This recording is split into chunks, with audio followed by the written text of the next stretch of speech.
Everybody. Welcome back to Tooth and Claw. Welcome back to Tooth and Claw. Last 2 weeks ago, you saw Kevin running for me for the Artemis plot, and now we are back to me running for Kevin with our William Ravelowe plot.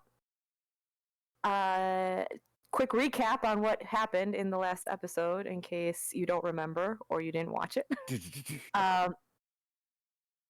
William found himself in London with his new coterie mates, Rose, his daughter, Nux, his friend, and Juliet, Nux's wife. And William was inducted into a secret Ordo group called Anushka's Ladder, and that's where we found out that William's memories are not correct, that he doesn't remember certain things that happened. That's a for sure thing, and that he might not remember how things happened. The way he remembers things might not be correct.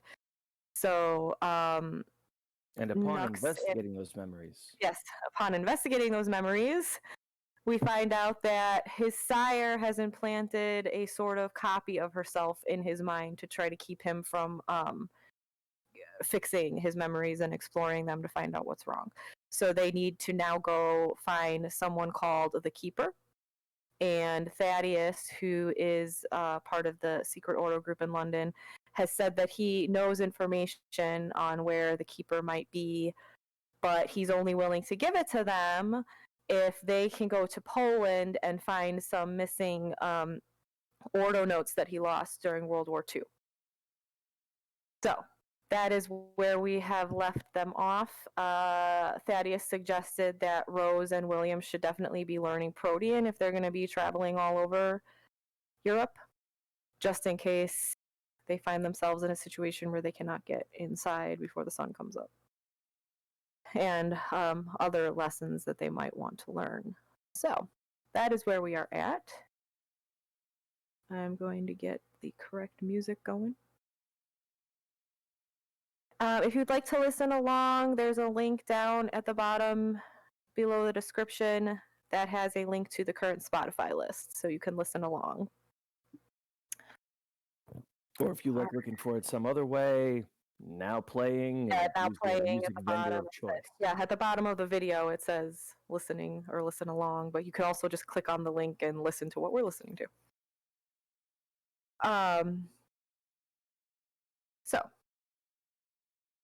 All right. So we left off specifically, you were in the bookstore. Thaddeus kind of went back to his office. Nux left really upset about you don't know what. Something to do with the maid that you saw in one of your memories whose tongue was cut out. That was upsetting. And but he also made the remark that I don't remember. Did he make the remark he knows her? I think he did. I believe he did. Yeah, he knew her. So, and then Juliet also left to go take care of Nux, and you and Rose were left in the bookstore. I believe we were bid a good night by Juliet, who implied that there is some history between herself and I, which is clearly being mucked about with by these false memories. And which my child Rose had the good grace to say we probably fucked. So, yay. Her exact words. Exactly. I wouldn't have phrased it so crassly. So, okay. Okay, so we can just skip over to the next night where you're going to be learning the lessons if you want. By all means. Unless you want to do something else this night. There's no nitty and gritty. I call up my ghoul V and tell her to start arranging for travel to Poland. Where? Well, Juliet had said that she could get you guys a private flight out to Poland. Oh, in that case, I'll have V prepare our things. But she's going to need to prepare like transport once you get there and a place to stay. Okay. That I will have her coordinate with Juliet then. Which city are we going to? Wrocław. Okay, cool. Yeah, do a little basic research on the town and get some sleep for the day. Okay. I can surmount the day sleep when I want to, so now I don't have to. Right. So you go back to your flat that you were sharing with Nux and Rose. Nux is not there, and when you wake up the next night, he's still not there. Rose is there because she went with you. I'm not super surprised. He had a big storm out. That's his thing. Yep. He had to be all huffy and broody, so. It's true. All right, so.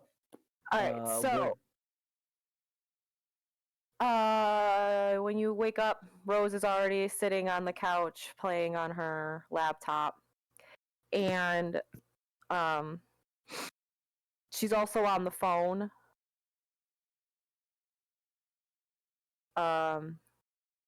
And you hear her just go, "Well, yeah, of course Trevor's being an idiot. How else would he be?" She looks up at you when you walk in and she's like, "Good morning, Dad. You want to talk to Callie?" Sure. Oh, I thought you were going to say no. Oh, well, if you're just being polite. Hi, Callie. Hope all's well. Say hi to Josu for me. Put some Prozac in whoever he feeds on next. You get a text message from Nux saying that him and Juliet are downstairs waiting for you guys. All right, wrap it up. We gotta go. I have to go because my dad is making me. Bye. Grab my Shuts stuff. her laptop, grabs her coat. All right, grab stuff and go. So you head on down. There is a little black sedan parked out front. It's kind of rainy and chilly. In London? No. It's sunny and beautiful. No, it's a little, but it's a little chilly, because it's closer to fallish now. So, it's not warm rain, cold rain. And it's got a weird smell of I don't know. There's a weird feeling of terror or dread in the air. Is that something I'm feeling with my auspex, or is that an acentiphagia ghost thing? You feel more like you can sort of sense the ghost world is restless. Oh, well. Dark deeds afoot, traveler. So that adds up. Juliet is behind the driver's, she's in the driver's seat. Nux is leaning against the car, smoking a cigarette. He doesn't really say anything. He just nods when you guys come down. Okay.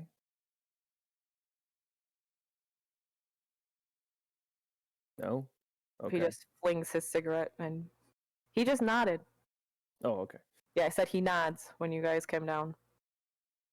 All right.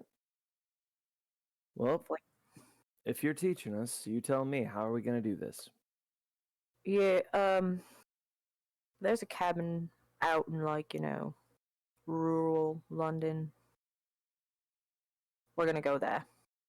He just gets in the car. He's sitting in the front seat. Oh, okay. He is just so moody. Well, we saw some shit. All of us are going there, or? Yeah, all of us. Let's get going then. Okay. In the car, on the way. On the way. Does he blast his usual Motorhead and what have you, or? No, Juliet's driving, Juliet's controlling the music. Ah. So we continue to listen to the dulcet sounds of Rick Schaefer. Not a complaint. Oh. Hey now.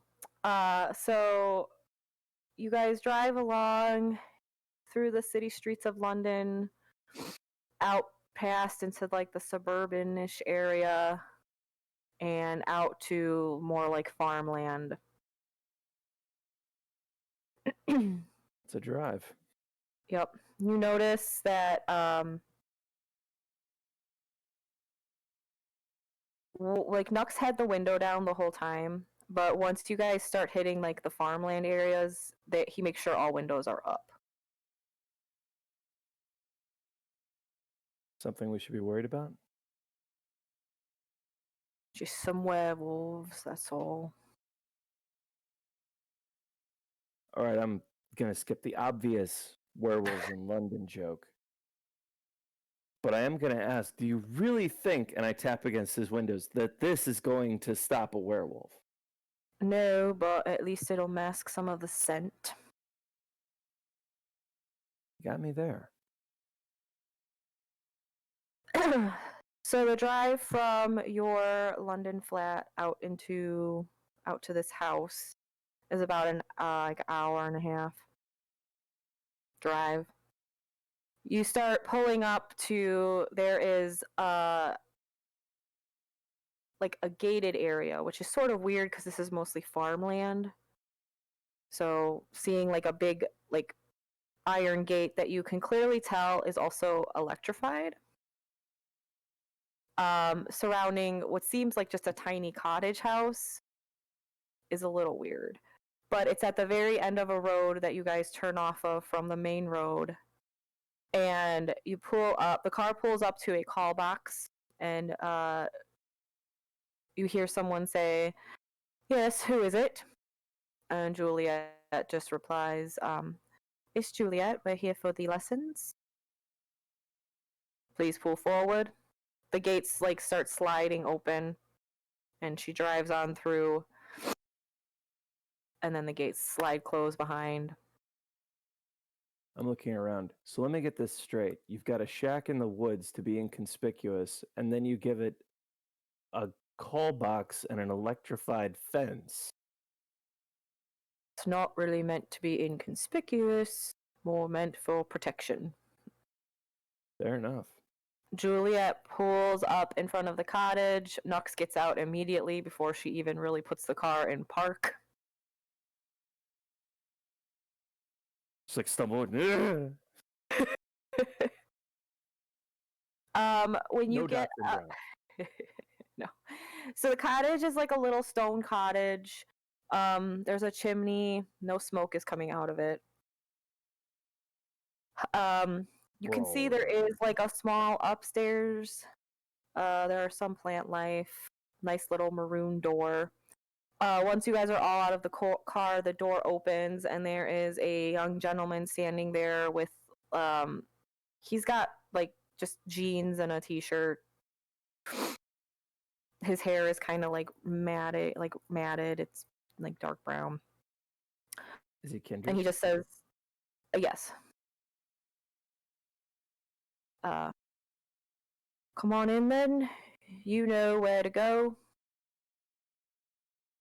So Juliet and Nux go first. Rose follows you. It opens up into like a little like living room, very cottagey, very homey. There's a fireplace, but it's not lit. If you go to the right next to the fireplace, there's a door to the kitchen.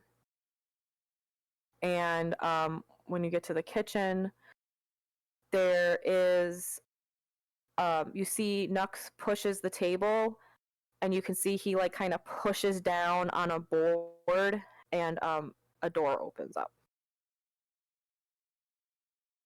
Cool. Juliet starts walking down. Nux waits for you and Rose to go down. Down we go. You are led down into a. It's the door. The floors are dirt, and the walls are made of like old stone. It smells really musty down here, earthy. It's like a cellar that you're led down to. There's even actually some like an old, like, you know, where you would keep wine bottles, like a rack or whatever, what you keep the wine bottles on. And when Nux goes, or Juliet walks over to one of the wine bottles, she pulls one out, and it flips to create 2 doorways. Wow. Juliet looks at Rose and she says, "Well, I guess you're with me." And she gestures for her to go to the one to the right. Her and Juliet go in there, and then Nux just starts walking into the other one. Follow after him. Okay. Once you're both in there, so when you walk in, it's like a hallway, but it's really short, and there's just another door. The wine cellar shelf or whatever flips back, and there is a little light hanging in the hall, so you can at least see. Well, we're vampires. We can see in the dark. Yeah, but some people can't. Huh. Ghouls. All right. So Nux opens up the door, and it's just a little square room, maybe 6 feet by 6 feet. It's very small. And it's got a dirt floor, same kind of walls, limestone walls. And there is a light bulb hanging down that Nux just clicks on just for the heck of it. And then he closes the door. Charming. Yeah. So, we would originally start with, you drink some of my blood, but we already got that part down, so...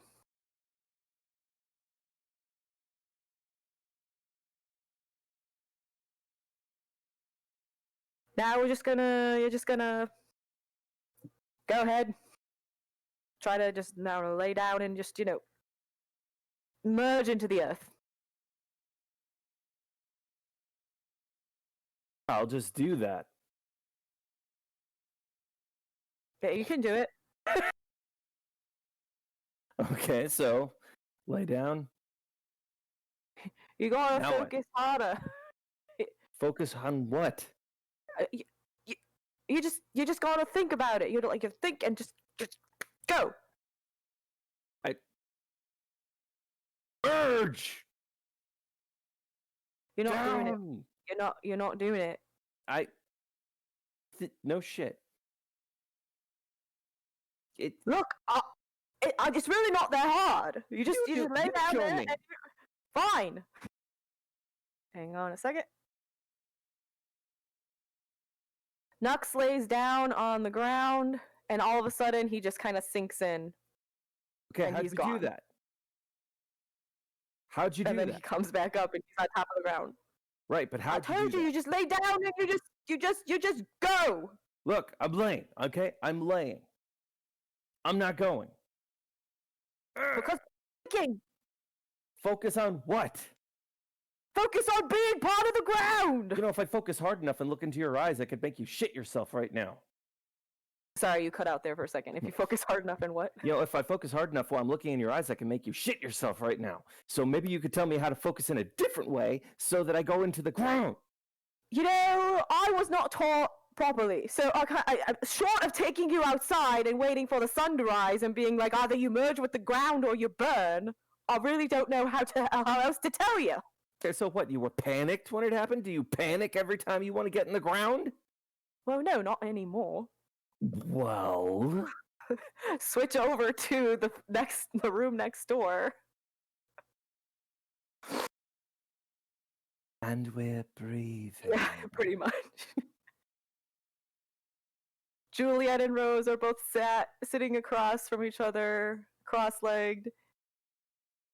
And eyes are closed, and Juliet says, "And we breathe in, and we breathe out.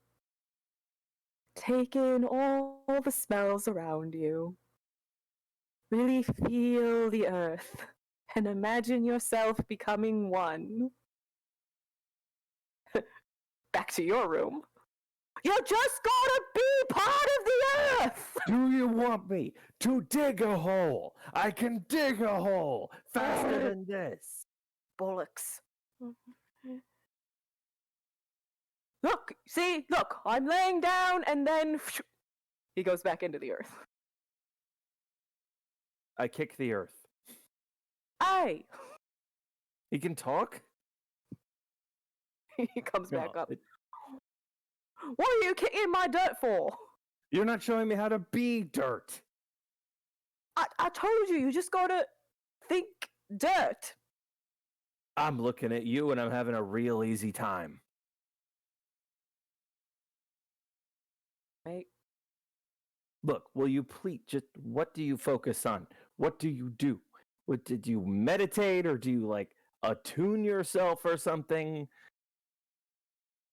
Look, I really don't like thinking about what I had to do in order to learn certain things, okay? So don't think about what you had to do. Think about what you do now. I just did. I told you. I just think, be in the dirt. And then I'm in the dirt. Well, you have the benefit of being a gangrel. Some of us aren't born to your beastly little clan. Some of us had to get bit in the middle of New Orleans by a psychopath who put fake memories in your head. Baby, you got bit by a psychopath in the middle of New Orleans. You weren't tortured for years underground. I don't know. I feel like I'm being tortured underground right now. No, you're not. All right, that was unfair of me, and I apologize.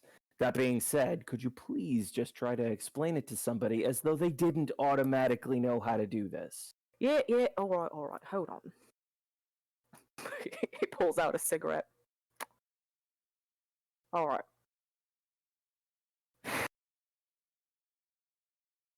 Just give me a minute. We got all night, buddy. Well, not really, because you're also going to have to teach Rose a centriphagia. Well, that's in her blood. I can do that on the plane or something. All right. Can't learn that much in one night. Are you kidding me? I'm amazed we're trying to learn an entire beginning of a discipline in one night. That's insane. Yeah. All right. You just clear your mind, all right? Just, I don't know, sit down, feel the dirt, whatever, smell it. Think about what it would be like if you were underneath the dirt. Okay. I'm going to make a meditate check. Yep. What are you rolling? My resolve plus composure, which is 6.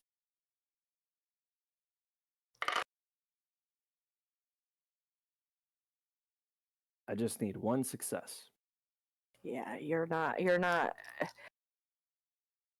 Your mind is a little too preoccupied with the frustration that you're having for Nux not trying to be a better teacher.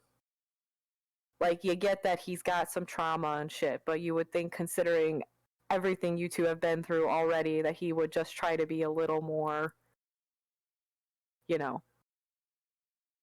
there for you.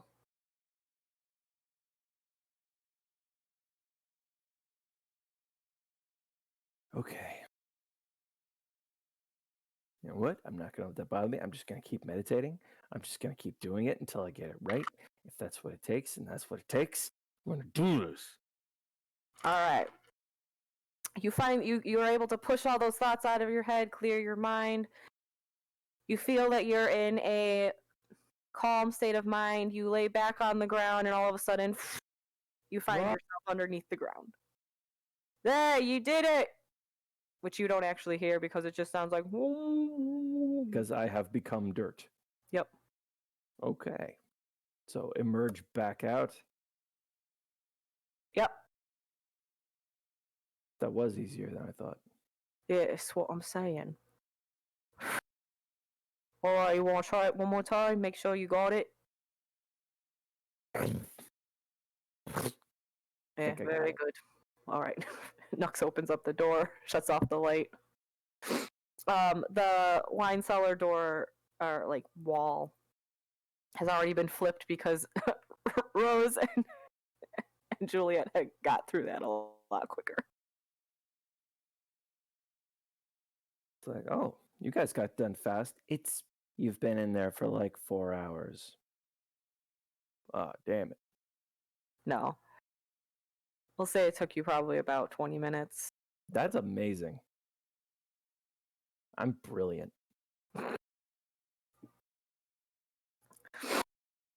Okay.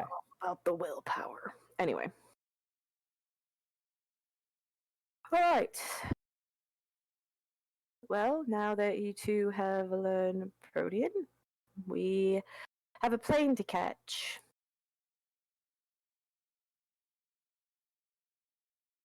You guys scheduled it pretty tight. We figured you two were fast learners.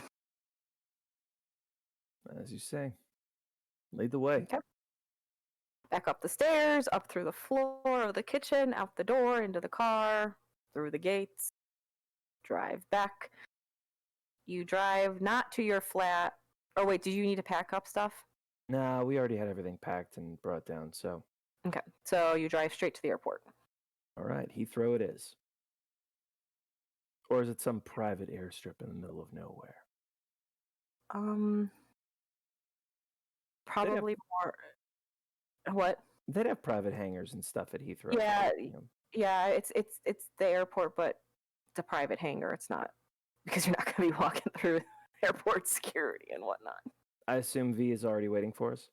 Yeah, she's already on the plane. She would have had the bags and everything, so. Julie made sure that she was already on the plane. Excellent. So you drive up to the plane. There's the stairs that are coming down it. When you walk on, pretty nice plane. It's not very big, but white leather seats, nice tables. There's a mini bar. Not that any of you except for V, well, Nux too. Nux would burn blood for that, sure. Yep, V is already on there. She is double checking on her laptop to make sure that your hotel room and everything will be ready. Step over by her. Everything's set. Yes, we're all set. Well done. Yes, you will be staying at a hotel called the Monopole. Mm. Charge complete. She shows you some pictures. Ooh. It's a really swanky hotel. Nice. They got a really nice indoor pool. The outside of the building is kind of like beige-ish brick. There's a rooftop terrace. The rooms can be fitted to have nice heavy curtains to block out all of the sun. The bathroom's got like marble and big ass hot tubs. It's a really nice hotel. That'll do. All I can think of is that quote. I'd die to get in a pool like that. Oh yeah, from Dead to Me. Yeah. All right. So, you hear the captain over the loudspeaker going, we're gonna be having some clear skies here. Shouldn't be too bad.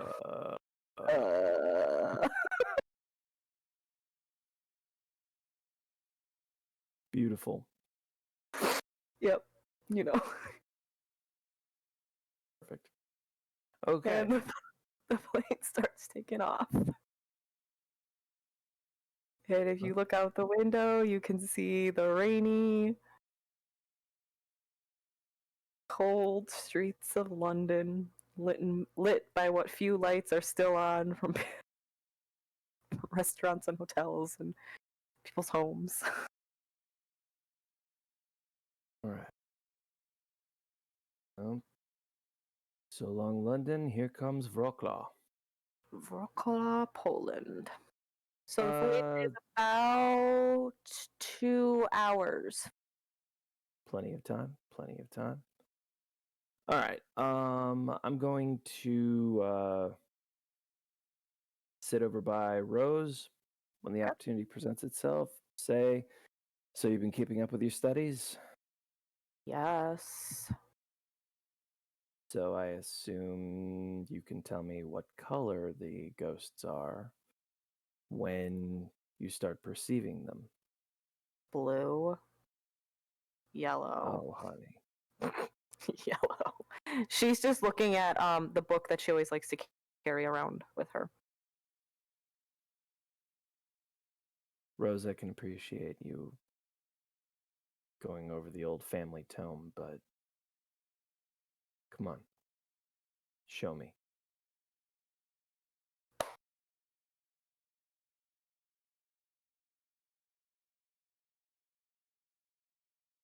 Show you what? Perceive. You never told me how.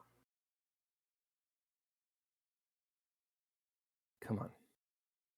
So, I've been teaching her meditation and whatnot, so Yep. Run her through her paces there. Okay.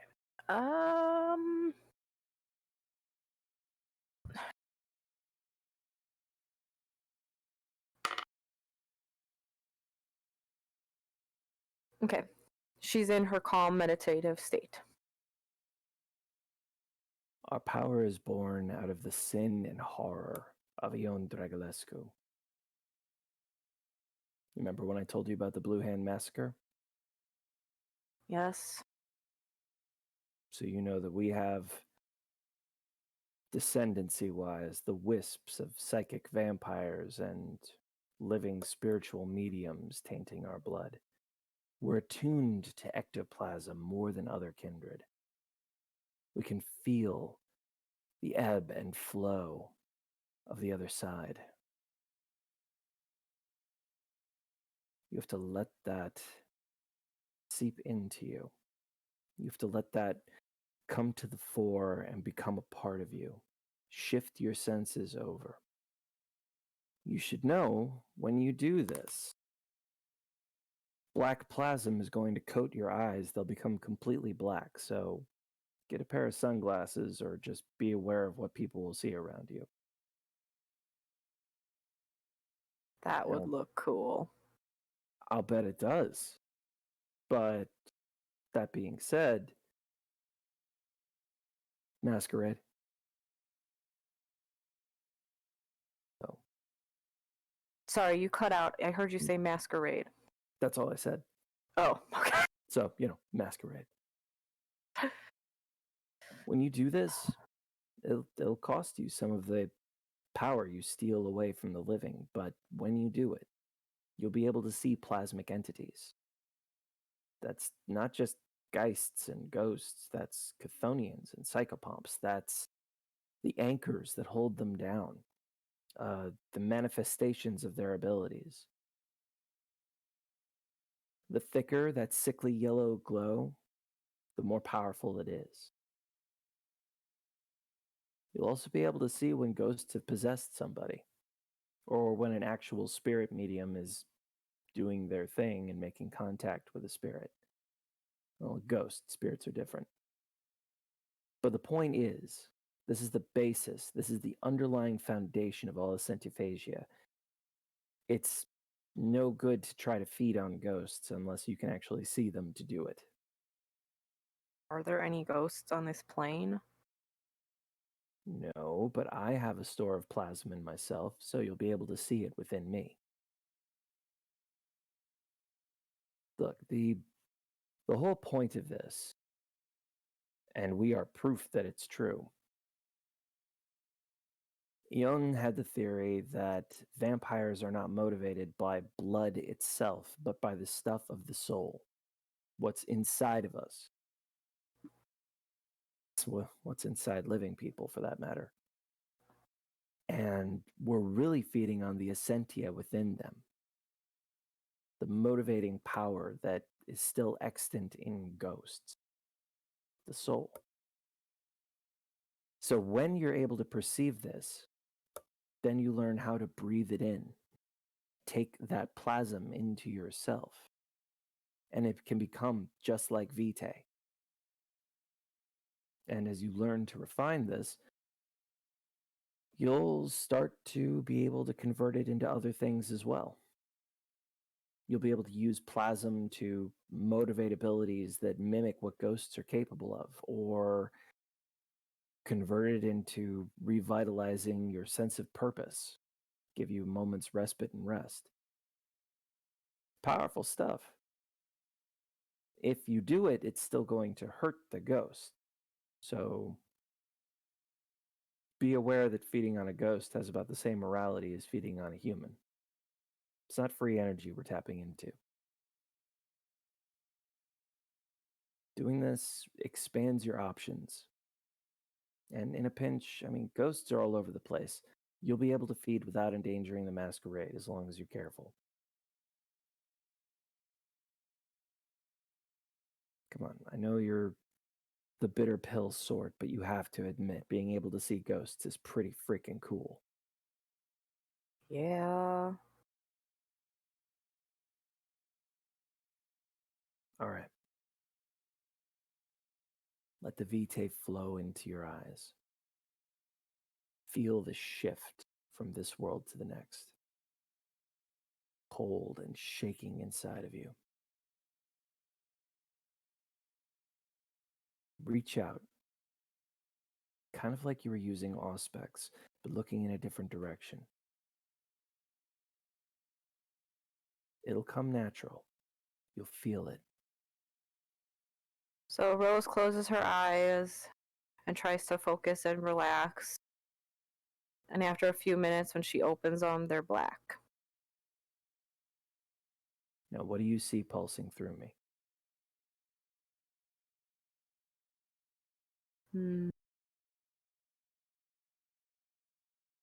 Plasm, I guess, is what you call it. That's right. When you learn how to do this more, you'll be able to store a reservoir of plasm within yourself as well. Just like you hold vitae, you'll have a whole secondary reservoir of the stuff. And you'll be able to convert it into vitae if you really want to. You should know that anybody who's got an enhanced sense, though, you're going to smell like fresh turned earth or grave flowers. You know, cemetery stuff. You'll love it, you big goth you. Mm-hmm. Mm-hmm.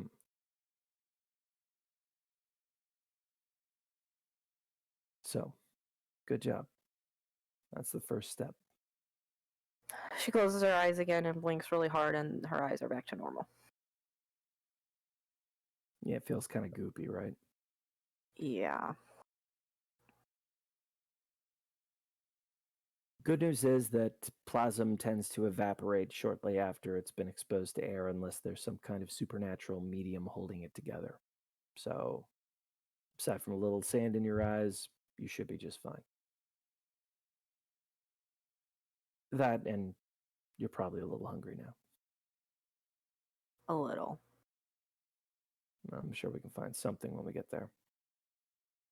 Aside from that, the next step, we're going to need actual ghosts around, and I try to find willing ones when possible.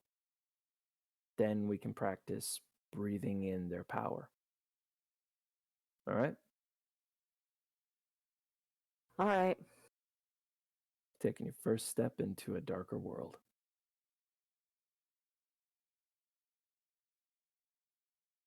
Good job. I'll just fuck off. Bye.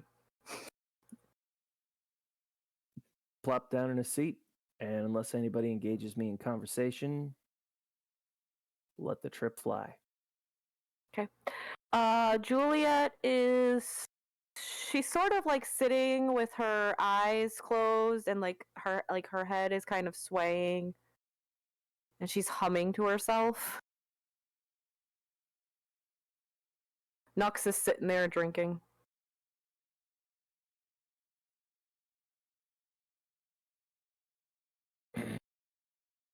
Rose has gone back to reading. Well, I've already meditated for the day. Guess I'll just take in the view. Okay. When I was alive, I dreamed of this. Traveling around, investigating spectral stuff, and showing that my degree in occult studies was not, in fact, a waste.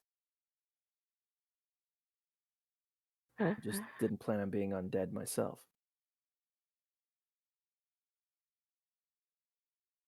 All right, so if you're not going to talk with any of them. I'm not going to bother them if it looks like they'd rather be alone. Nux and Rose look like they want to be left alone. Vivi is still kind of on her computer. But Juliet, I mean, she looks like she's in another world, but she doesn't necessarily want to be alone.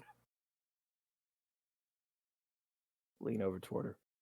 You okay? What? Are you all right? Oh, yeah. Yes, I'm fine. I'm not interrupting anything, am I? No. I was just, seeing if anything has changed. What do you mean? You know, the world, Is the future. Is that an Auspex thing? No. It's not a trick I know. No. Not yet. So you have oracular abilities then? I have certain abilities that pretty much almost all kindred aren't supposed to have. How did that come to be? I learned a very interesting coil. Or more accurately, was forced to learn an interesting coil. Like Nux. Yes. Am I prying if I ask? Ask what? About the coil. Oh, no. It's called the Coil of Zernitra. Familiar with it. It lets you take on certain other abilities that most kindred can't do. Based off of what? Well, like for instance, Rose, when she was alive. Oh, and we lost Kevin. And we've gained Kevin back. Sort of. Sort of have Kevin back. I'm coming back. Okay. I love the hiccups this keeps having. Hang on. Okay. So Juliet was saying, it's like, you know how when Rose was alive, she was able to control fire. I do remember that. You know, sort of mage-like abilities. Hedge wizardry. Right? Right. Well, with the Psychic abilities. coil of Zernitra, you can have those psychic abilities, hedge witch type abilities. Like for instance, when I was alive, I used to be a psychic. That's probably why Josephine kept me alive. I assumed for a while that she chose me because I could see ghosts when I was alive. Never really noticed the difference. The color change. So you're saying this coil... So this coil of Zernitra lets you reclaim abilities that were cut off by the embrace? Sort of. You can also learn other different abilities. How have I never heard of this? It's not a very well-known coil. And honestly, I don't even know if I could teach it to you. I mean, I told Rose I would try to teach it to her. If you're willing, I'd love to learn. Obviously, there's other things to work on right now, but that would be... Yes, but I can try. That'd be fantastic. It's just a little difficult, more difficult teaching coils. for me and Nux. On account of your history of acquiring them. Yes. Well, that's really the only way we know how, and it's not really a way you want to learn how.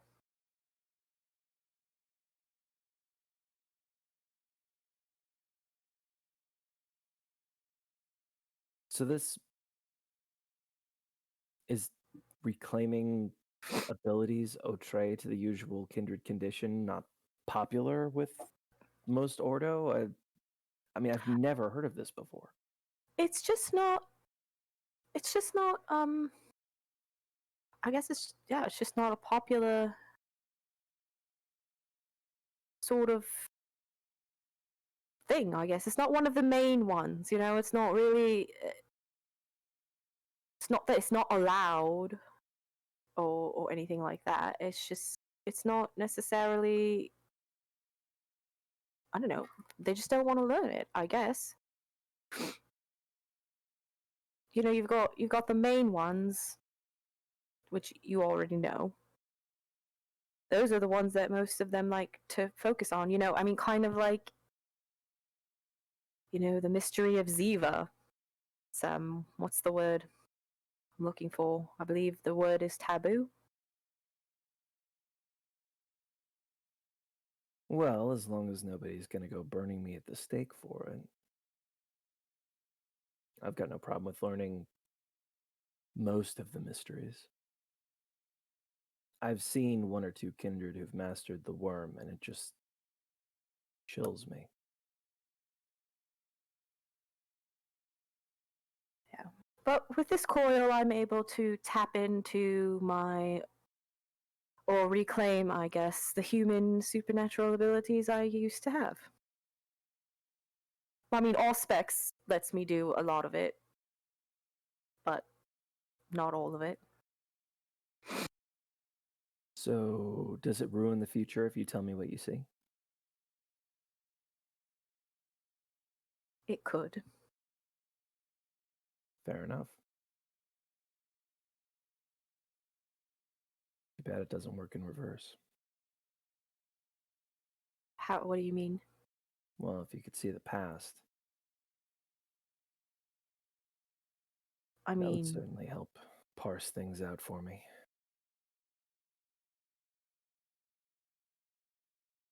I'm not capable of looking into your past. Well, the hard way it is. But if you want, I can be the one who's your guide. I'd like that. Thinking back on bear ground, bear ground, bear ground. I'd love that. Yes, thank you. Or when you guys were in your memories and Josephine attacks you, and he's like, "You've got to get up, get up, get up, get up." Hey, it worked. But yeah, no, that'd be nice.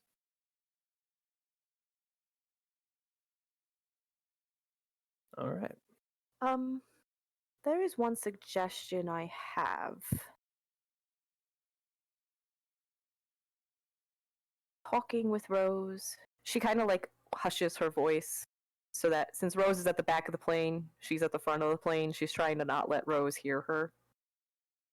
I'm a little worried her memories aren't quite right either. There's just certain things that she can't remember from when she was embraced. And I don't know if it's just repression, because I do know it was a very traumatic experience.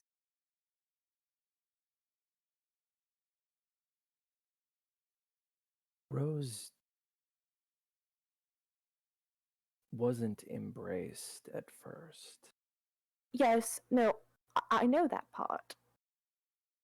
I don't know a lot about revenants, but I imagine there's a lot of trauma involved, and maybe that mucks with your ability to remember it, to say nothing of how she died. That's not my story to tell. Right, she was a little vague on that part, but there's just something. I mean, after she woke up as a revenant, she can't remember everything. Everything. She just remembers waking up and then all of a sudden being in some crypt with someone named Theo, and then you guys coming and getting her. That's all she remembers. And I know trauma can erase memory, but I mean, she should remember. It was only one, maybe 2 nights. Right after a posthumous, spontaneous embrace. Not to mention what was done to her. I'm not sure it's that unusual. It was only a night or two, and it would be a night or two of absolute confusion and terror. I mean, I'm going to leave it up to you and ultimately her, but I think it would be in her best interest to also try and go through some memories. I know what it's like to experience trauma, but trauma is what makes us who we are. Partially.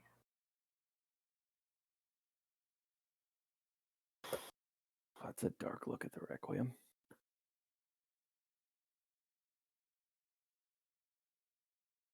All right. Yes, and I also think that, when you try to ignore it, she sort of side glances at Nux. It doesn't usually end well.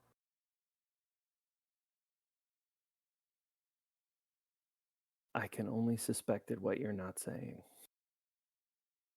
But I imagine we'll have a chance to talk in private when we're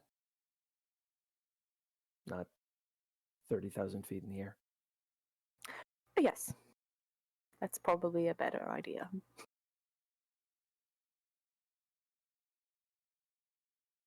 Sit back in my chair. Juliet goes back to humming to herself. And the flight continues on, pretty much with you guys doing your own thing.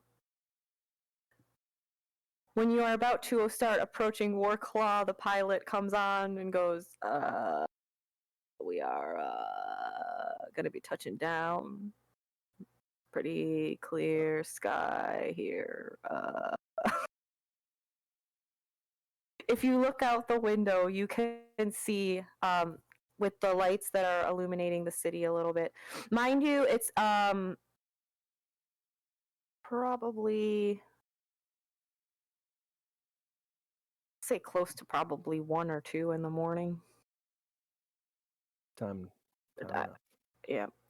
So, you don't have much time here before you have to get inside. But when you do look out, you can see from the lights that are lit, Warclaw is just, I mean, it's a really beautiful city. It's like there's a ton of colors. The buildings are like blues and reds and yellows and oranges, and you can see that from the whatever little light there is.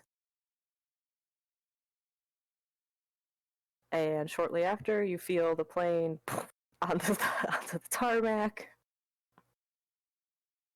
and it starts to slow down and rolls to a stop. All right. Hopefully the hard part's over.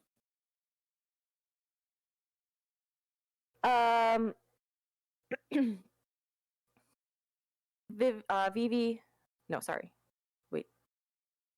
I get your ghoul mixed up with the strip club owner in New Orleans. What is your V? Okay. And those of you who played Bloodlines, I totally ripped that off in a previous game. It's too many V's, just like there's too many roses. A veritable bouquet. There you go. Yeah, now I can hear you. Yes. So, okay. So V closes her laptop, starts packing up like the things that she had out. Nux just kind of gets up. Do you go to the door first? Yeah.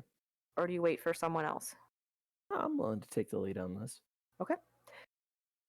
As you get to the door, the stairs have been rolled up to the door so that you can walk down.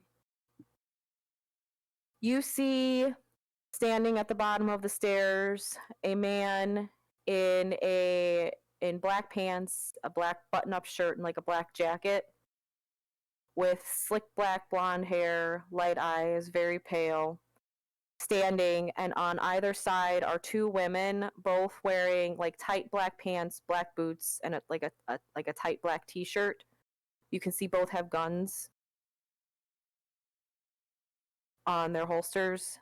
One has long red hair, the other has long brown hair, both pale. Kindred. All kindred. Okay. Hooray for the welcoming committee. Turn for just 1 second. Were we expecting this? V says, no, I wasn't thinking that. Maybe I missed something. I didn't think I did. She starts rumbling for her like little notebook that she takes notes down. Well, go on, Dad. Yeah, take the lead. Yeah. Down the steps is casual and jaunty. I absolutely belong here. I'm a Ventrue. Everything belongs to me mode. Saunter up to them. The man is standing with his hands behind his back. Welcome to Warclaw. I assume you don't speak Polish. Unfortunately, no. My apologies. That was expected. We were told of your coming from Mike Zarnicki. Excellent. My name is Nicodim. I am the sheriff. Expect you know. William Ravelowe. Yes. My coterie. Juliet, Nux, Rose. And my ghoul, V. She has authority to speak on my behalf. He narrows his eyes at you when you say you're ghoul. I understand. I understand this is a Carthian city. It is. For what it's worth, she applied for being a ghoul. If that's of any comfort.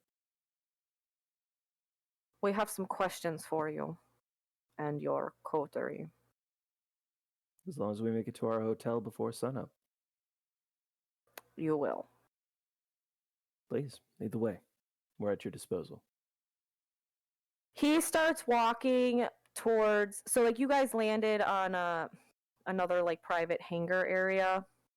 But there is, like, a small building not far from there. He starts walking towards it. The two women just stand there waiting for you guys to walk.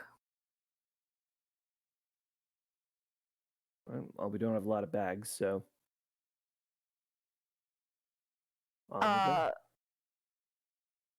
They have provided one of those like rolling things, so V puts all your bags on there and she's like rolling it behind you. All right. And the two women are following all behind you. They take you into a little room. There's like plastic chairs. And you can see there's two doors on the back wall. It's kind of stuffy, very bright. The two women, once you're all in, they close the door and you hear a click. And it's a really heavy door. I am unfazed. The two women go to the door on the right and close it. Nicodim goes to the door on the left, opens it, and says, well, Mr. Ravelowe, since you are in charge here, after you.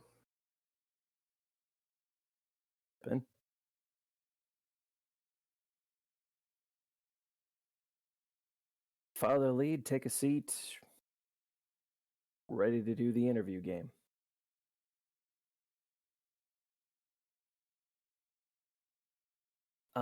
I am doing my absolute best to be as at ease and unsuspicious as possible without acting imperious about it. Carthians got this whole egalitarian thing going on, unless they're all some kind of neo-fascists or something. But yeah. So just be as casual, friendly, and open as I can. Okay.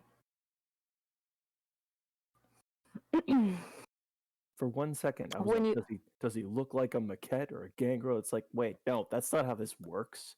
That's not how this works. He doesn't feel like a Nosferatu. After that, anything goes. So the room is soundproof. There is a mirror on the wall to your right. You've been in a police station before. It's a two-way mirror. There is there's a table with one chair on one side, one chair on the other. He gestures for you to sit on the chair facing the mirror. I note our blurry reflections. Sit down. He sits down after you.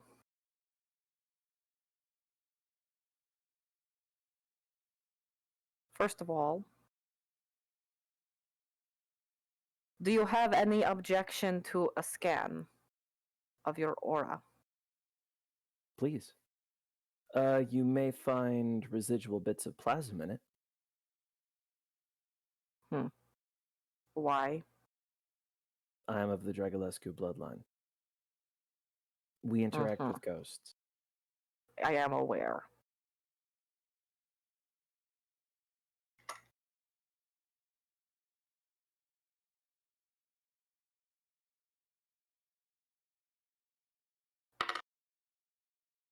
Okay. What brings you to Vorklaw, Mr. Ravelowe? Business. Finding some form. I wish it was pleasure. The city looks beautiful from the air. My sire took me unwillingly some years ago and had the charming audacity to apparently meddle with my memories. I'm given to understand that there are people who can help me, but of course, they're demanding things in return. I'm supposed to find some missing effects, and I need to find somebody in your city who goes by the moniker of Dr. Frank.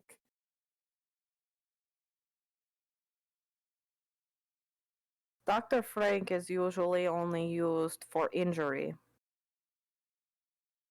Given what's in my mind, I think you could call that a form of injury.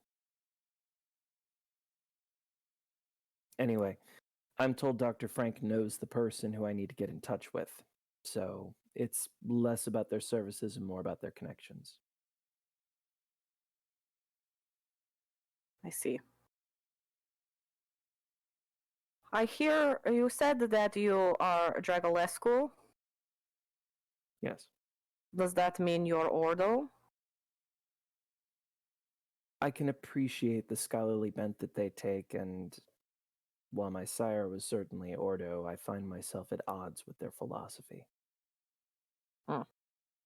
There's degrees of morality that I am not comfortable trespassing. And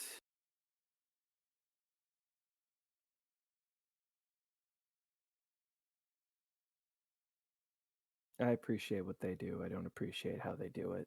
If that makes sense. So you don't identify as Ordo? I identify as myself. I am curious about the Carthian movement, but as you may know, they don't have very much of a presence in London. And before that, I was in New Orleans, and... Yes, we know you were there. See. We know you were there during the hurricane. Yes. Do you care to elaborate? That's a very broad topic for such a vague question. Did you take part in anything that happened during the hurricane? Everyone in New Orleans took part in what happened. And how did you take part, Mr. Ravelowe? I don't think you'll believe me, but I'll tell you.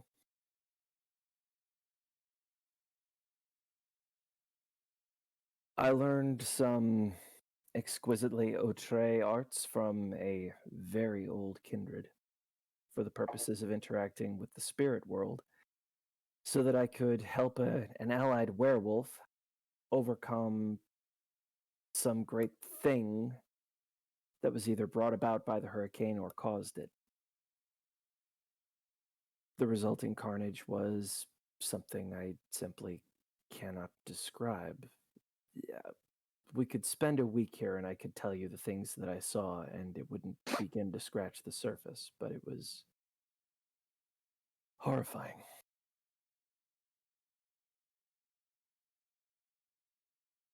I did my best to save as many as I could, and to stop that which endangered everyone. Have you ever willingly killed a human? Not willingly. But you have killed a human. Only once. I see. Working under the auspices of one of the hounds for the sheriff of New Orleans, I was tasked with someone who was playing chicken with the masquerade. They let us into a very well-informed serial killer's home. They had established firebombs along the ceiling. We were able to evade the danger of it. However, I was not able to overcome my own frenzy. And as he was attempting to kill me, I think I slipped into some form of fight or flight, taking the option of fight. I didn't come to my senses until he was exsanguinated. And how long ago did this happen? A year, maybe 2. Has it happened since? No, thankfully. But you have frenzied since then.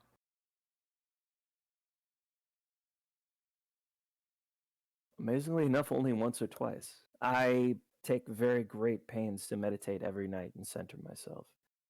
And I consider frenzy to be a weakness of our kind. I know some choose to ride the beast. I feel that the beast is a hazard far more than a benefit. Is there anything about you that we should be worried about that you are willing to admit to? What would cause you to worry? I'm an immortal cannibal who sees ghosts.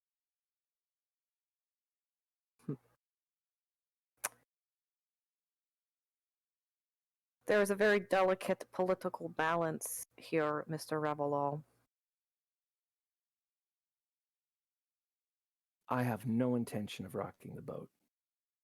My purposes here are entirely personal. I do not intend to shift political balances or upset the apple cart in any way.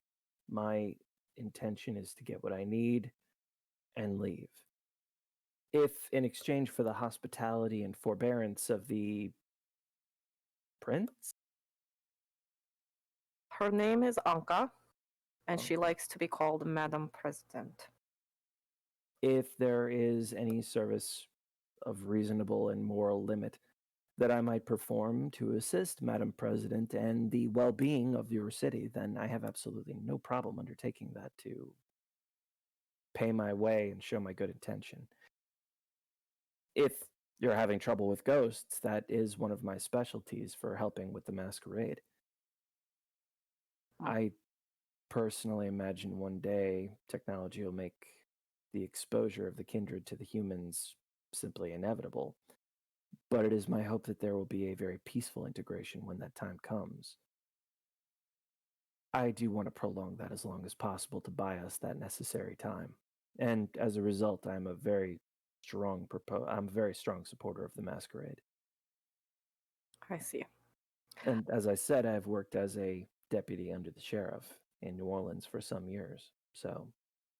So you would be willing then, if you came across any information that you think we might find interesting, you would be willing to share? course.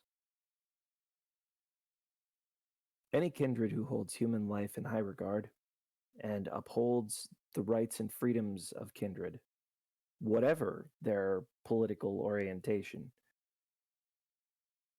that's a side I can get behind. Well, Mr. Ravelowe, dziękuję. Thank you. Here is my card. Should you find anything interesting, you can call me on that number. And I assume there is a number I can reach you? Of course. Pull out my own card, slide it over. What specifically would you find? He sticks it in his pocket. Not to be presumptuous, but I assume that what I find interesting and what you find interesting may be very different. Is there anything in particular you'd like me to keep my eyes and ears open for? If you hear of any talk from the Sanctified or the First Estate that seems interesting to the Carthians. I'm surprised the First Estate still has much political leverage at all, considering this is a Carthian state. Aren't you guys usually oil and water? They don't really have any political sway right now. That doesn't mean they don't want it back. Naturally. It's mostly Lankia that we have to look out for. Really? Well, being from New Orleans, perhaps you've heard. I can certainly relate to being upset about them. We do not discriminate. If you want to be Lankia, that's fine. It's just that you need to respect the people who are in charge. Well, of course. That being said, we have some rules, Mr. Ravelowe. Please. I'm sure you are familiar with most, if not all. The first rule, no killing. No killing anything. Human, kindred, werewolf, etc. There are a lot of werewolves here? The second rule is that if you are going to sire someone, which I assume this is not going to be issue for you since you are just visiting, you need permission. Of course. And of course, you have to protect the masquerade. Should there be any uprising or anything that calls to the protection of our people, you will be expected to help while you are here.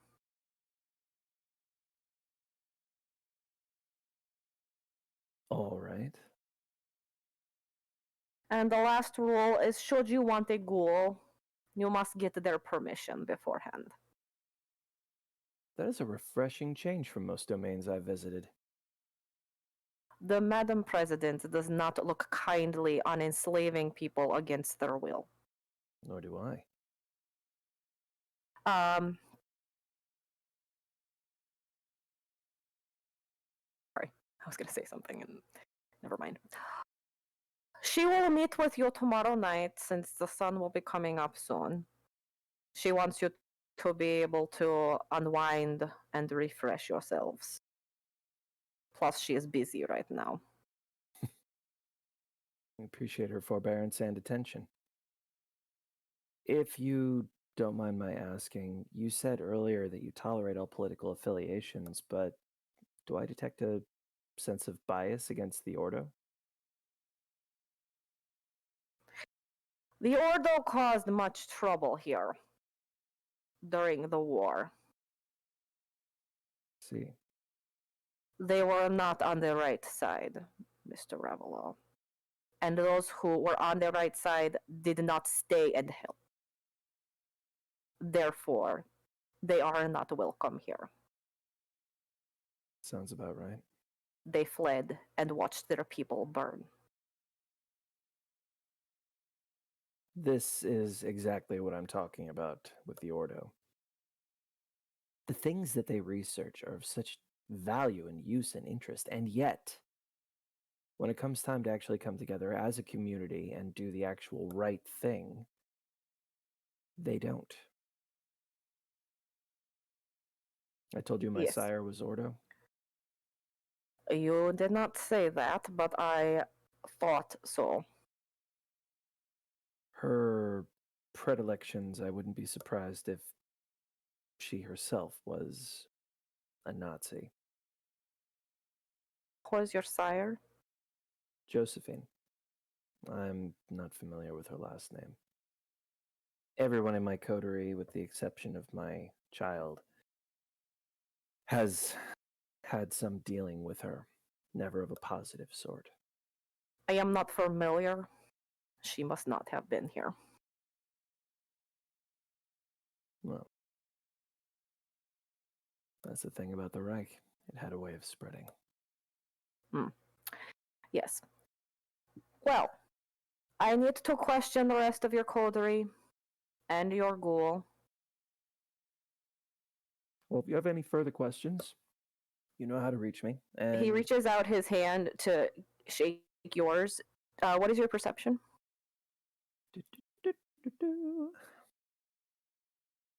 One moment, please. 8 with 8 again.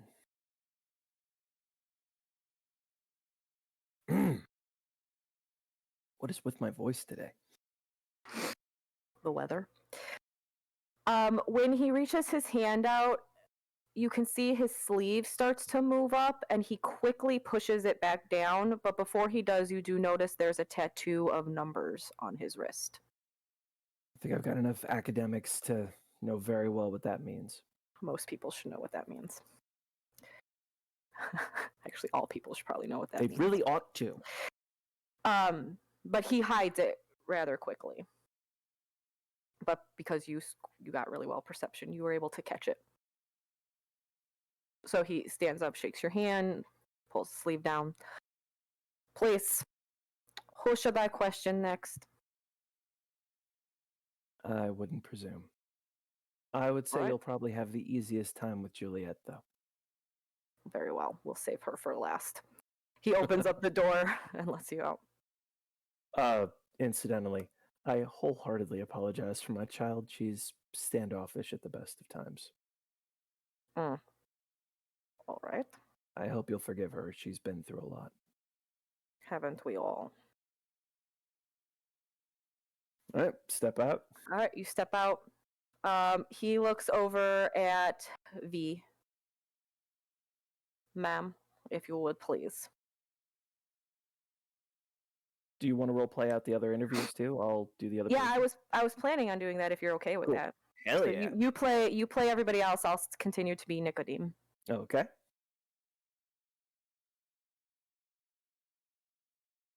He pulls out the chair for her. Down.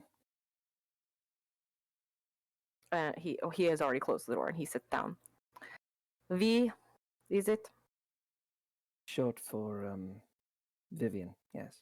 Do you speak Polish? Unfortunately, no. Well, I didn't fine. learn of our trip soon enough to start taking language lessons. I do apologize. No, it's fine. Now you're making me go into a British accent. It's fine. I prefer to speak Polish, but I will speak English. I do appreciate it. If my master does find himself coming back here on regular business, I'll make a point of learning the language. You seem very eager to please. Of course. And do you know why William is here? He has some business picking up a package from, I don't know the person specifically. Sometimes he doesn't tell me all of the details. He says that a degree of ignorance is good for my self-preservation. I lost one of my die. No! No! God damn it. And 2. No, I found that one. They're making a run for it. I know, they all want to leave. Must not be rolling them enough. Okay. It's your home. Don't you want to go to your home? I see. William says that you became a ghoul on your own terms. Is that true? Very true. His friends, when I was in New Orleans, suspect that I was in some danger. They found out that it was actually it's rather personal, but I will answer if you insist. No, we don't need to know any personal detail. Suffice it to say, I'm very content. I've been looking for something like this for a long time. And I have the added benefit of being ageless. Further, my master doesn't ask very much of me, so I'm largely left to the freedom that I desire and the captivity that I sometimes crave. I see. Would it be all right if I scan your aura? Of course. Can I ask, what will that show you? It can show me many things. Whether or not you're lying, whether or not you have killed before. I've never killed anyone. Then you should have nothing to be worried about. I did once try to tip off hunters against my master's child. I see. Why? I understand now that he was very new to having a ghoul and did not understand what I feel for him. And I don't have an excuse, but at the time I was very jealous. That's no excuse. It's a horrible thing and I've learned from it. I'm very ashamed of it, but I did it and I will own up to that. Is this going to be a problem while you're here? No, as I said, I've learned from it. I won't do it again. No. I've come to look at Rose as my master's daughter, as an extension of him, and therefore I would never hurt him or anyone who's connected to him. He's a good man, something very rare in my experiences with your kind. I see. Very well. Thank you for your time. He stands up and holds out his hand for her to shake it. Opens the door. If you do need to contact me to reach my master or anything during daylight hours, please feel free to call this number. Thank you. Certainly. Sticks the card in his pocket. Collection. Yep. All right. He looks at Nux, and then at Rose. Nux stands up. I'll go with this. Saunter in. He closes the door and sits down. Pull out the chair. Lean back against it, putting boots up on the table. Pull out a pack of cigarettes. Please do not smoke in here. Oh, you no fucking fun, are you? Oh, fuck's sake. I take it your order then. No, what?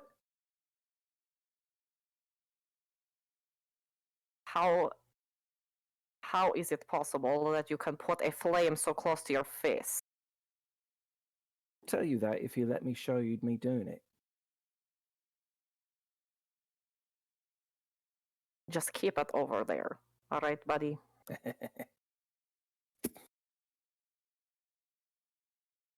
Oh, that's better. So, He slightly pushes his chair further back. right, so the year is the 1940s, 30s. Oh, fuck it. So here I am, doing my bit, yeah? All of a sudden I find myself snatched up, POW, right? Next thing I know, I'm getting put the bite on, snick, And they've got me all trying to, oh, now you're a vampire. We're going to experiment on you. And they fucking did. And it was fucking awful.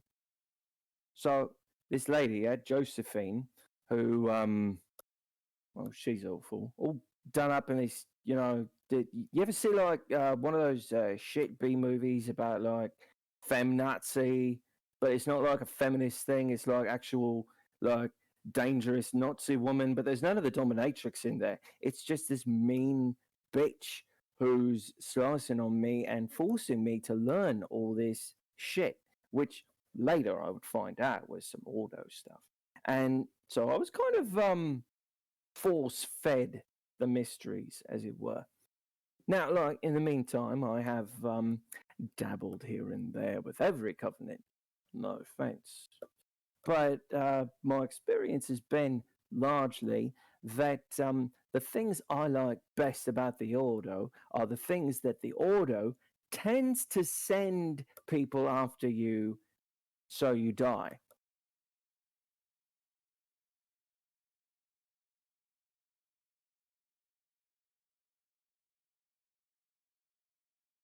Do you want me to say that again? Or you? No, damn it, I keep falling out of that Polish accent because you got me talking British. Okay. So, no, I follow. Now my hookah runs out that I'm playing a smoker. Now that you're. And why is it that you are here, just to help your coterie mate? Sort of. See, same Nazi bitch what was putting the knives on me. That's William's sire. So yeah, I'm here to help him out, but frankly, what helps him hurts her, and that's gravy by me, right?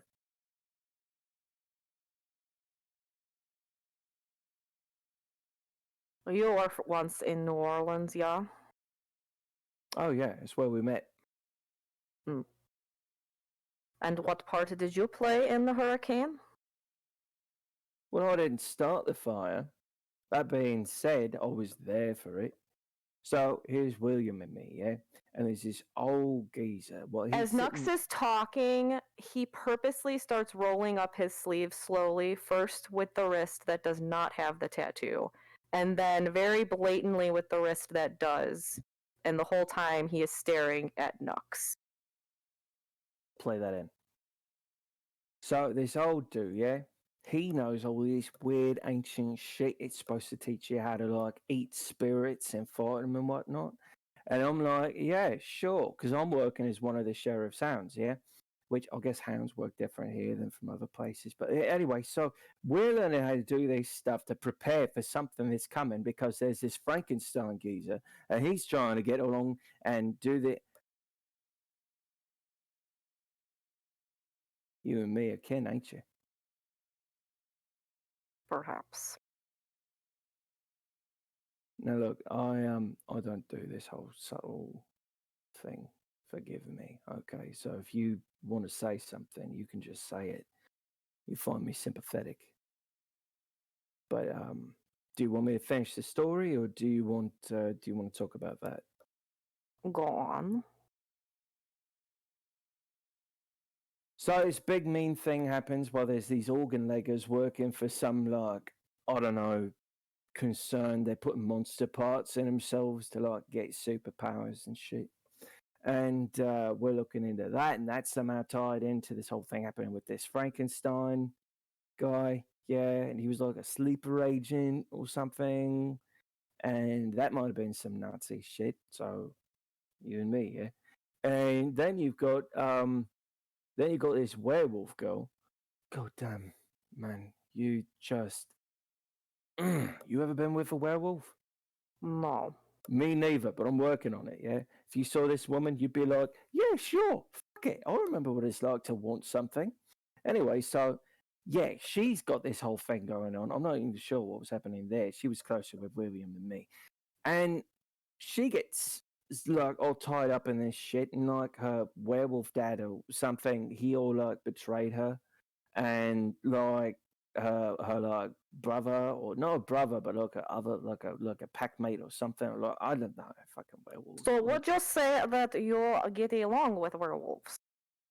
Yeah, sure. Better now. Like, I've sort of got like you don't fuck with me, I don't fuck with you.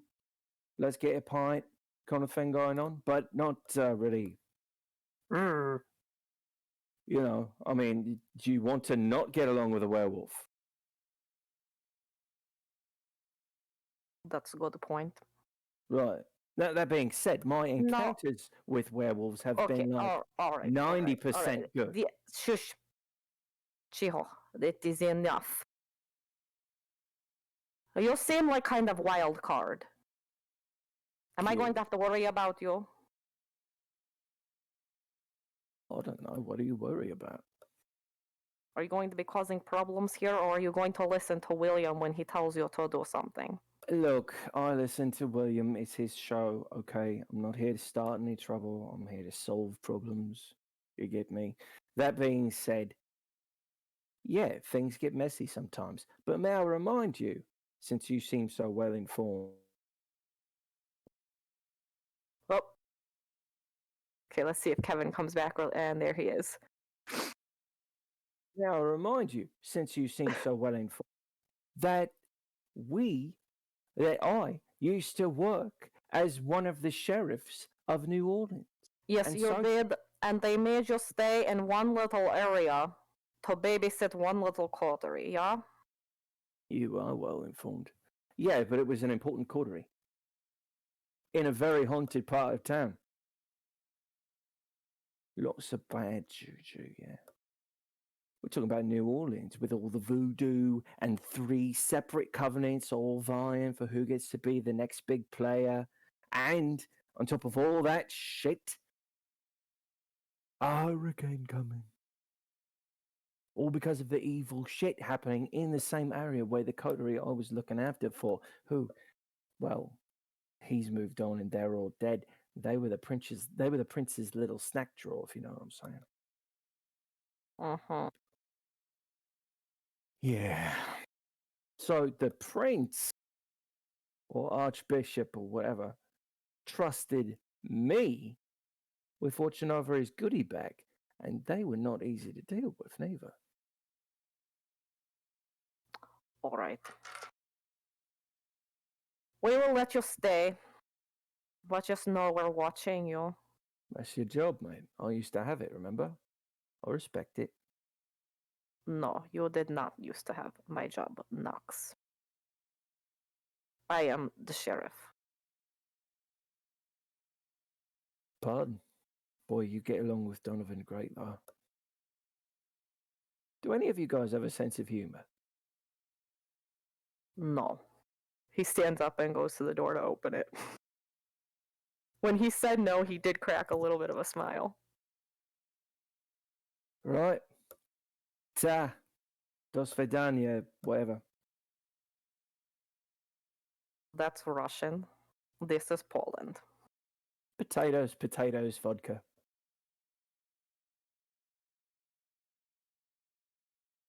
All right. William looking at him say that.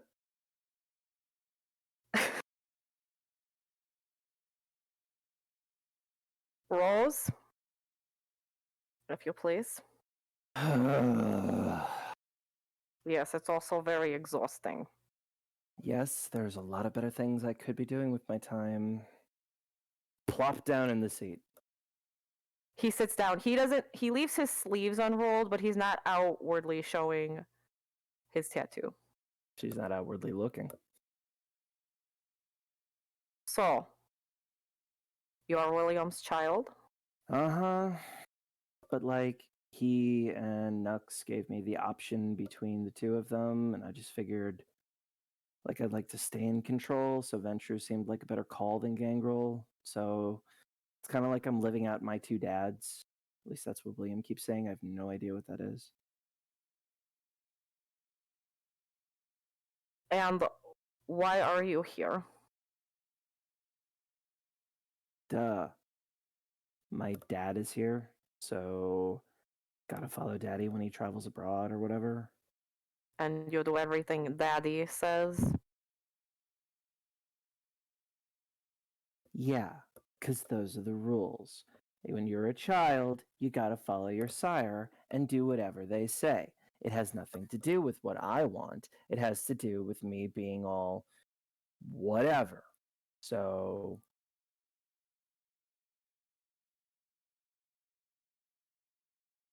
Done. what? You'll be listening to William. That's all I need to know. Oh, I thought you Carthians were supposed to be cool. We're the coolest. He says that as he opens the door. Right. Listen to Daddy. I'm so cool. God. Why don't you just wear a polo? Juliet, if you please. And up. I don't know her as well as the others, so I'll do my best. Okay. I think Drusilla meets, like...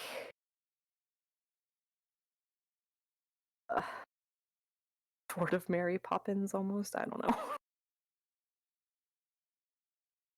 Wow. Okay. I'll give it my best shot. Non-crazy Drusilla meets Because she's not super crazy like Drusilla is, but she is in her own little world like she is. But she's also, I said Mary Poppins because she's very motherly, and although Mary Poppins, I don't know, she's not super mothering. Oh. Good guy Drusilla by way of Julie Andrews. I'm there. Yeah. All right. He waits for her to sit. Sit, hands folded, in lap. He sits.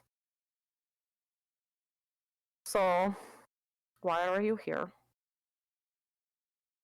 I'm going to help William discover his past.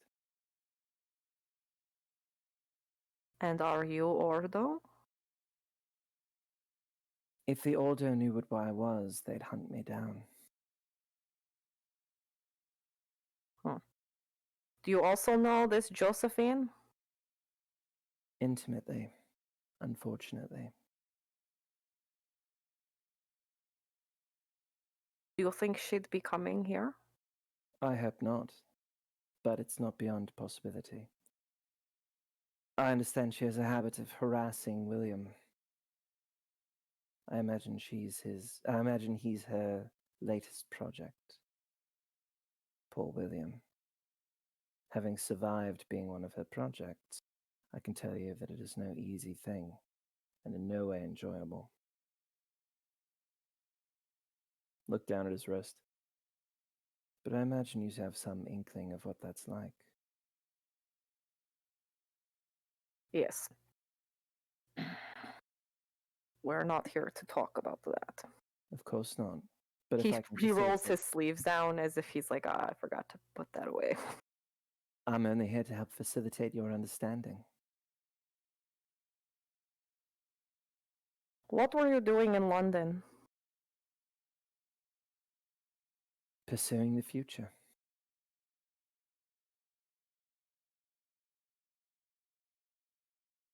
Leading heresies against the Ordo proper.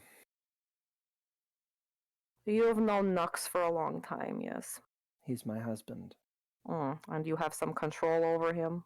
No, no one does. Is he going to be a problem? No.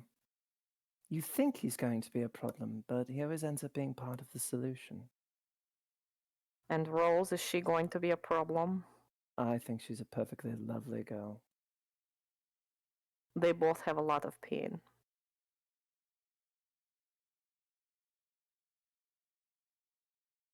No one here tonight is without pain. Except perhaps V. But most of you have been able to overcome it.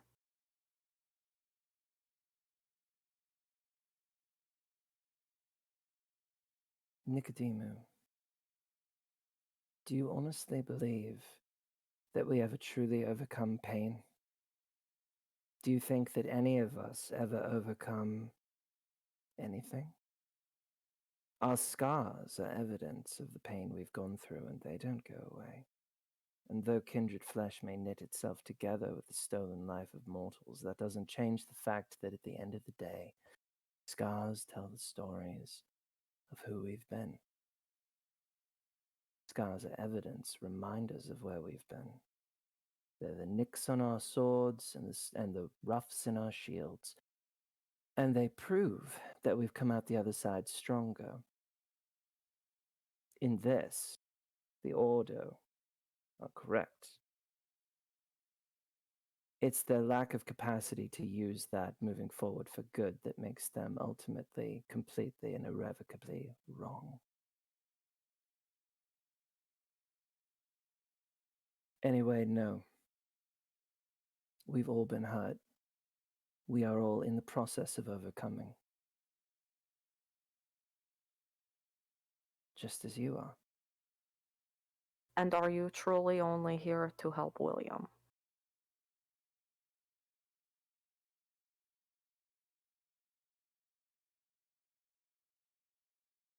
No. But I have no business outside of him, if that's what you mean. Very well. I'm going to also give you my card because you seem to be the most responsible beside William. Should you think anything you find interesting that you think the Carthians or myself may find interesting, please call.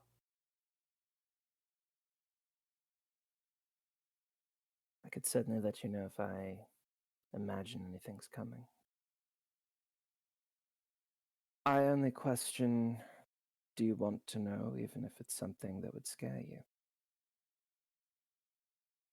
We like to be prepared.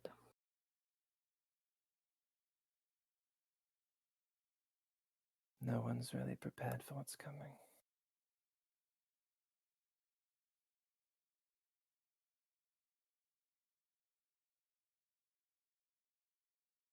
Enjoy your night, Sheriff. He stands up when she stands up and gets the door for her. All right. You all will meet with Anka tomorrow night. Go and unwind. Dobranoc. The other door opens. The red-headed woman walks out and unlocks the door to the outside and opens it for you. All right. As we're passing by her. As you're leaving, you can hear him talking to the brunette. They're speaking Polish. I'm going to try to remember. None of you speak. I'm going to try to remember what I'm hearing so I can, put it in a translator later. Okay. I don't have that eidetic memory, but damn it, I'm going to start working on building my mind like a serpent thing. I was going to say good luck because I speak a little bit of Polish and even I can't remember what people say. Yeah, but William's smarter than me. Probably smarter than me too. All right, so when you get out, there is a car limo waiting for you. It drives you through the streets of Wrocław and to the magnificent hotel that you are staying at called Monopole. Looking up at it. Very nice. It is, looks like about a 3-story building made of beige stone. There is, it looks like on the top, a glassed-in kind of atrium area. There's also a rooftop deck up there. Wow, that's all nice for the night. Come the day. When you walk in to the lobby, V saunters up to the desk, checks you guys in. She got one room for you and Rose, one room for her, and one room for Juliet and Nux. All on the same floor. They're all right next to each other. Excellent. She's across the hall from you, V. But she figured you'd want your privacy to be with your child, to go about doing your stuff, and she wants a room where she can focus on business and taking care of anything that you need. Cool. So your room is a 1-bedroom, two beds, big bathroom with a huge tub, marble sinks. The curtains are huge blackout curtains. So you each have your own bed. You can block out the sun. Perfect. Well, the sun's coming up, and I see no reason to stay up all night or all day, case may be. You do still have some time before the sun comes up. All right. Well, I'm gonna sit and try to attune myself to the local ghost world. Okay. Basically, just reestablish my contacts rating with ghosts. So, While you are doing that, there's a knock at your door. open the door. Juliet and Nux are standing out there. Hey. Hi, we were going to go take in some fresh night air. There's not a lot of it left. No. It's always good to get a little bit, considering we've been cooped up for most of the night. Well, if it's an invitation, I'll join you. That's why we're here. Rose, you coming? Yeah. You don't have to. I'll come. Why is it twisting her arm no matter what she does? That's just how she is, William. Let her be. That's just how I am. I never let anything be. There are some things you are going to have to learn to let go. I'm sure I So, will. the rooftop deck has like these round, cushiony kind of chairs. You can oversee the city of Warclaw, which again is just so many colors. It's really, really pretty. Some of the buildings are like blue, some of them are orange, yellow, red. I mean, it's just gorgeous. For those of you listening, I highly recommend looking up Vorclaw because it's really pretty.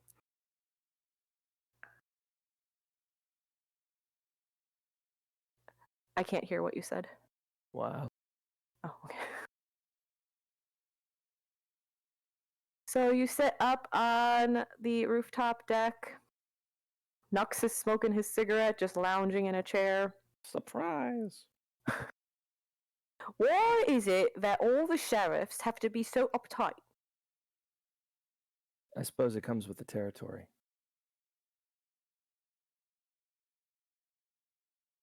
I mean, would you want a sheriff who wasn't? I mean, he don't know us.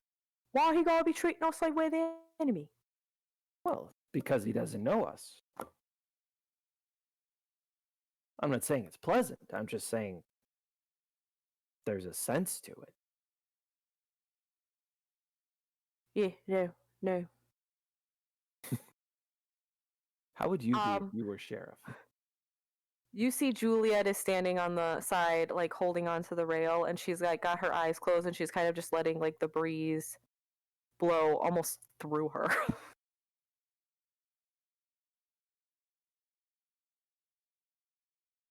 Rose is kind of just watching her.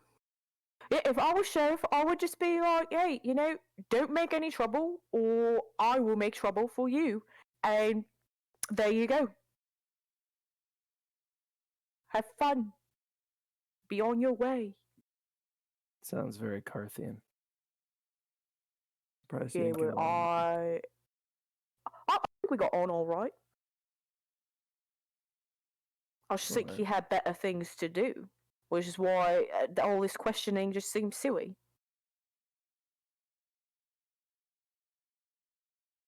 I don't know. Seemed quick and polite enough. A little humorless, but I mean, nothing offensive about that. Why can't we just crack a smile every once in a while? I mean, he was flashing a freaking Holocaust survivor tattoo. Yeah, well, yeah, there's that. And let's bear in mind that I bet you he was doing that to try to see our reactions to it in order to tell what kind of people we are. Well, not people. You know, I would say, like, what's he expecting? Like, for us to start giggling or smiling or something? But then again, I've met enough kindred to know that's possible. Yeah, I don't know. I think there's something going on here that he was not saying. Really? A kindred was keeping a secret. Yeah, you know, don't make fun. Yeah, okay. Mr. Jokester over here. You know what I'm saying. There's something not right here. There's something wrong everywhere. New Orleans, London, Chicago, anywhere else we go. Wait, London's really fucked up. Yeah. It's a fucked up town. Yeah. What? Where isn't? Show me this paradise filled with paragons. I don't know where this utopia is that we're comparing it to, but every place has problems because every place has people. Well, yeah, that's very true. People, kindred people, werewolf people, whatever. There's always something going on. And you and I specifically have an inkling of the fact that it's not just this side. Other worlds have their own bullshit, which leaks into this one. Yeah. I slide on some sunglasses and let my eyes go black and try to see what the ghost world is like here. The Twilight. So it looks fairly normal. Like you don't get a sense of any kind of like what Nux is talking about. You do see though, while you look over to Juliet, the breeze that's blowing her hair isn't a necessarily real breeze. You see ghosts flying past her.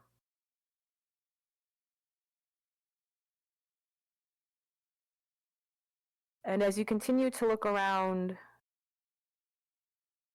you hear on the wind Josephine saying, "Oh, my dear boy, do you really think that you'll be able to escape me?" And that is where we're going to leave it.